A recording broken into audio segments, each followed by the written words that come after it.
friends, it's Mrs. King. Today we took our virtual trip around our community to Lake Mead, and we learned all about the different things that Lake Mead has to offer, some fun things for us to do. We also talked about the wildlife that is in the lake and around the lake. So we talked about some fishies. So today we're going to do a quick and easy activity with a fish, a happy fish. Okay, so to start this activity, you're gonna need someone in your house to cut you out a fish. Okay, just a fish. Okay, so our first step, we are going to put our fish onto a second piece of paper. You see how I have it on a second piece of paper? What color paper do I have behind my fish? Orange, that's right. An orange piece of paper. And you're going to take a writing utensil and we're going to trace our fish.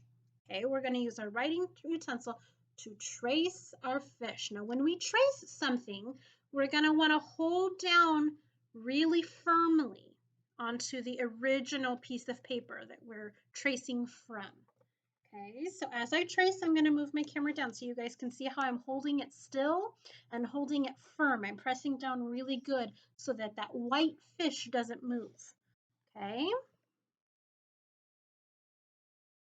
Okay, so my hand stays here in the middle when I trace. And then I use my other hand, the one I write with, to trace around the fish. Okay, and when I do this, it will leave the pen markings onto the orange paper. That way, when we move our when we move our white paper, the shape of the white paper will still be there. It will look as if it's still there. Okay, so we traced it. We move it and look. Look. We have the fish shape on our orange paper. Okay, does it look the same?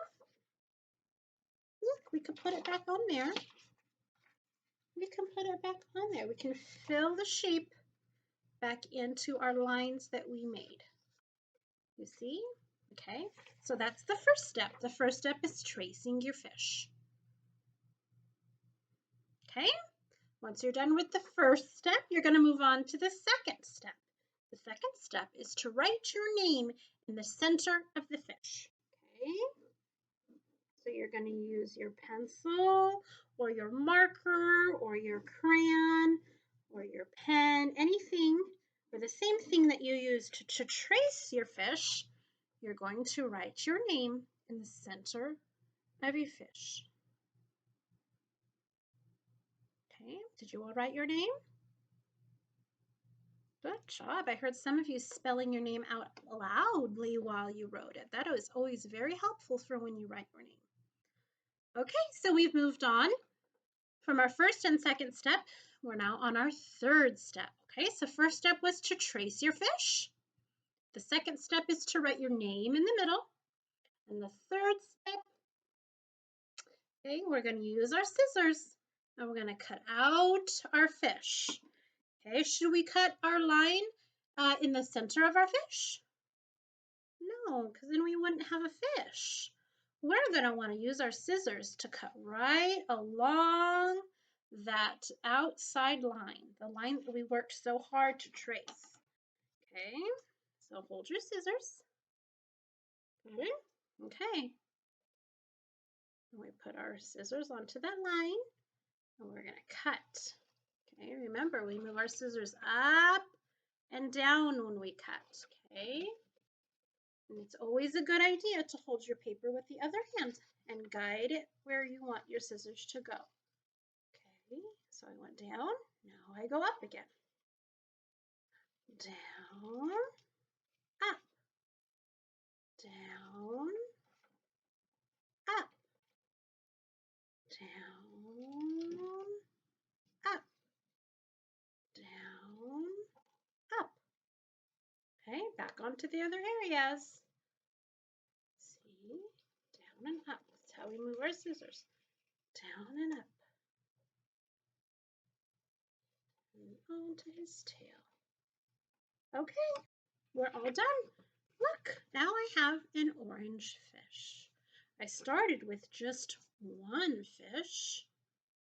Now I have two fish. I wonder how many fish you can trace and cut out. Do you think you can make more than just the one? I bet you could. I bet my friends can make lots of fish by tracing and cutting, tracing and cutting. That's a great way to practice. Okay, friends, that's all for today. I hope you had fun joining me as we traced and cut our fish. I miss you all, and until next time, bye, friends.